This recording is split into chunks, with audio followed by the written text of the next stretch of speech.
Hello guys, great news! Patch 2.1 run has been released for Diablo 3 with the massive pet fix that all of us witch doctors have been hoping for, and it's not disappointing at all.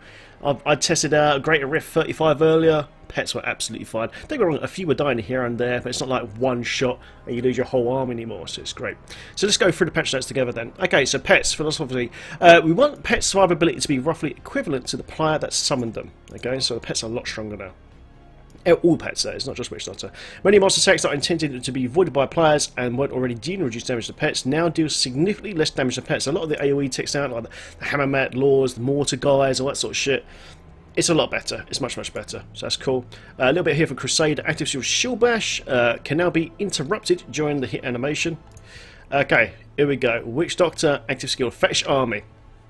Fetish life has been greatly increased, and it is. It's about double. Fetish movement speed has been significantly increased, so no longer do your pets just plod along. You know what I mean? They're like, rah! They're in there, they're stabbing the little bastards. That's very good. Fetish leash range has been slightly increased.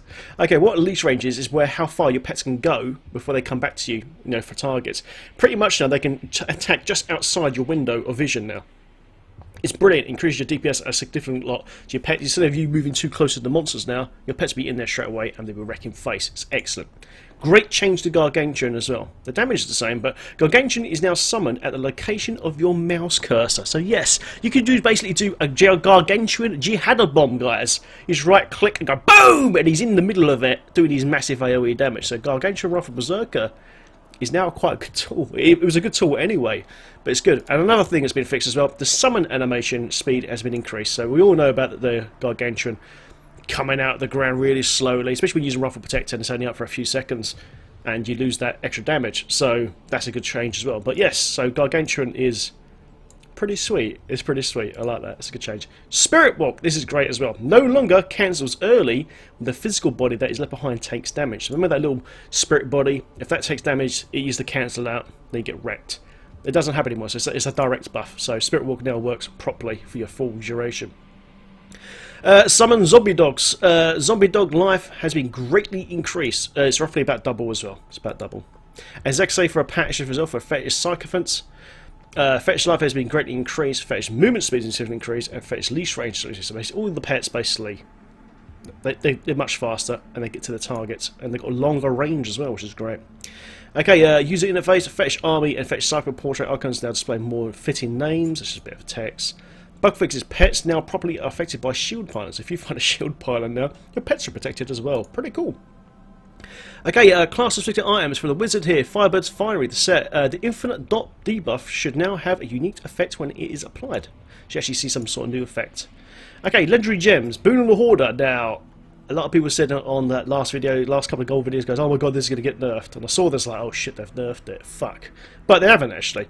The number of gold piles that explode from the enemies on kill has been reduced. And I was like, oh god, there goes the gold. But to compensate, the amount of gold in each pile has been increased. So the total amount of gold dropped remains unchanged, but this would noticeably reduce screen clutter. So basically, we still get exactly the same amount of gold, it's just bigger piles. It's okay? That's a good thing. So if you're in a multiplayer game and you're running Boom and the Hoarder, and you've got all this tons of gold dropping all over the place, it doesn't slow down your PC down as much. So it's still the same, you still get the same amount of gold. You still get the same amount of gold, but it's okay, you know what I mean? It's fine, it's just to make it so it's not too slow. Okay, bug fixes. Morshroom's secondary power can now be triggered by assists, so your friends can now do it. Bane trap damage increased, now properly applied by frozen targets. I had no idea this wasn't working. Apparently frozen wasn't triggering Bane trapped. That now works. Great change here, guys, for pet users. The gem of Treacherous Toxin Poison Dot can now be properly applied by pet attacks. Yes, that's right, guys. You can now use the Bleed gem and the Toxin gem as well on top of each other and have a double dot ticking.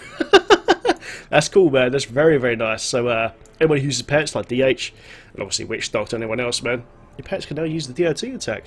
It's pretty sweet, Okay, Venture Mode. Key of Bones, Gluttony and Key of War are now group drops. So when you're doing those machine runs now, you it drops for the whole group. So it's like it was the other thing as well. So that's cool. Rift Guardians and Greater Rift Guardians now drop crafting materials. Okay, now you're thinking, why are they giving us crafting materials? Oh, you'll find out in a minute.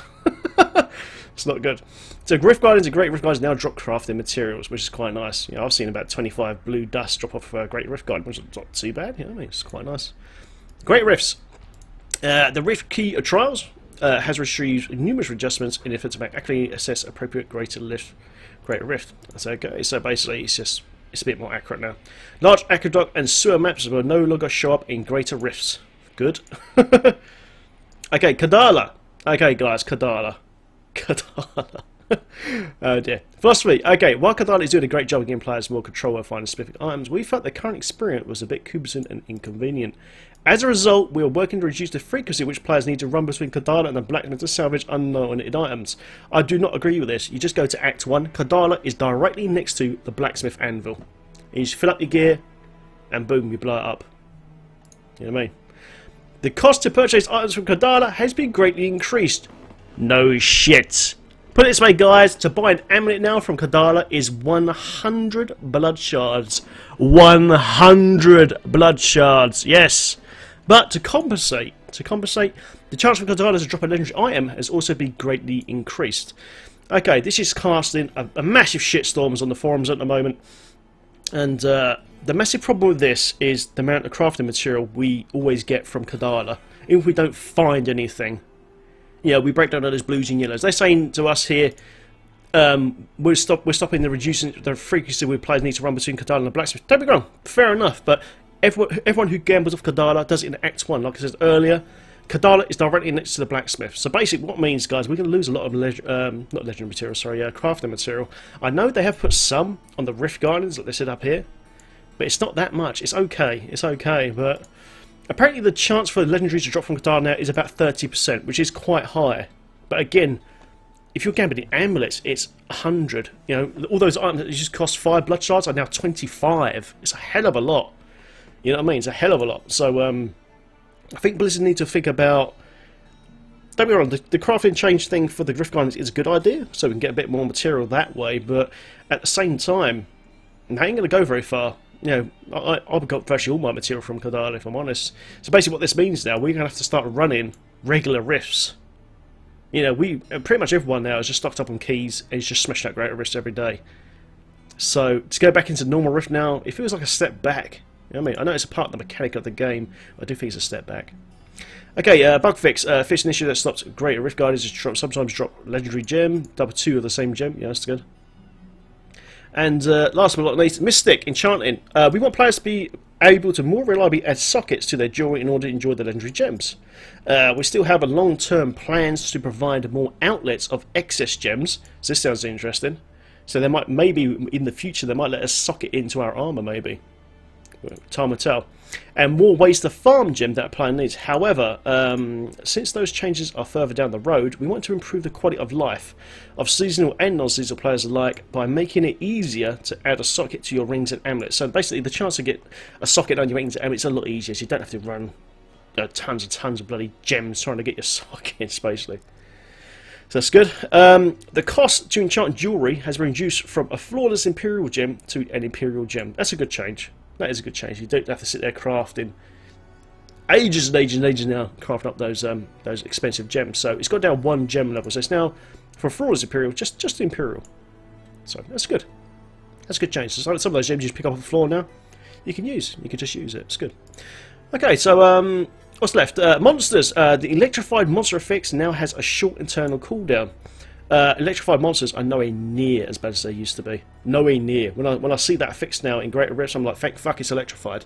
You know what I mean? It's like that now. It's great. It's no longer now when your hordes of pets are smashing these mobs and it's just electric beams fucking everywhere. They can destroy you, especially in the higher tier rifts. So that's a good change. The damage of the Butcher's fan of Spear's attack has been slightly reduced. That fan attack can be extremely hard on about 36 to 40. It can one-shot you with Unity. It's disgusting. It goes, ching, you're fucking dead. So that was a good change. The range of the Charging Beast attack charge back has been slightly reduced, so the Charge Beast are a bit slower. Plague Nest had their health glow drop rate significantly decreased. Fair enough. The Mega Broods, those big guys that shake all the maggots off their backs, no longer start burrowed, so there's no more underground in Nether Rift and Greater Rift. So no longer there, you're walking along and suddenly you're just like, rah, and they jump at you. Even though I quite find it quite fun when they did that, but yeah, so it's just they're just there now. They don't jump out the ground anymore. That's kind of cool. Sand Dwellers no longer start out barreled in Nephilim Rifts as well. Demonic Hellflyers now run away less frequently, so no more kiting, and no longer ambush powers in the air in Nephilim Rifts and Greater Rifts. Ghosts now run away less frequently and no longer fly through fucking walls in Nephilim Rifts and Greater Rifts.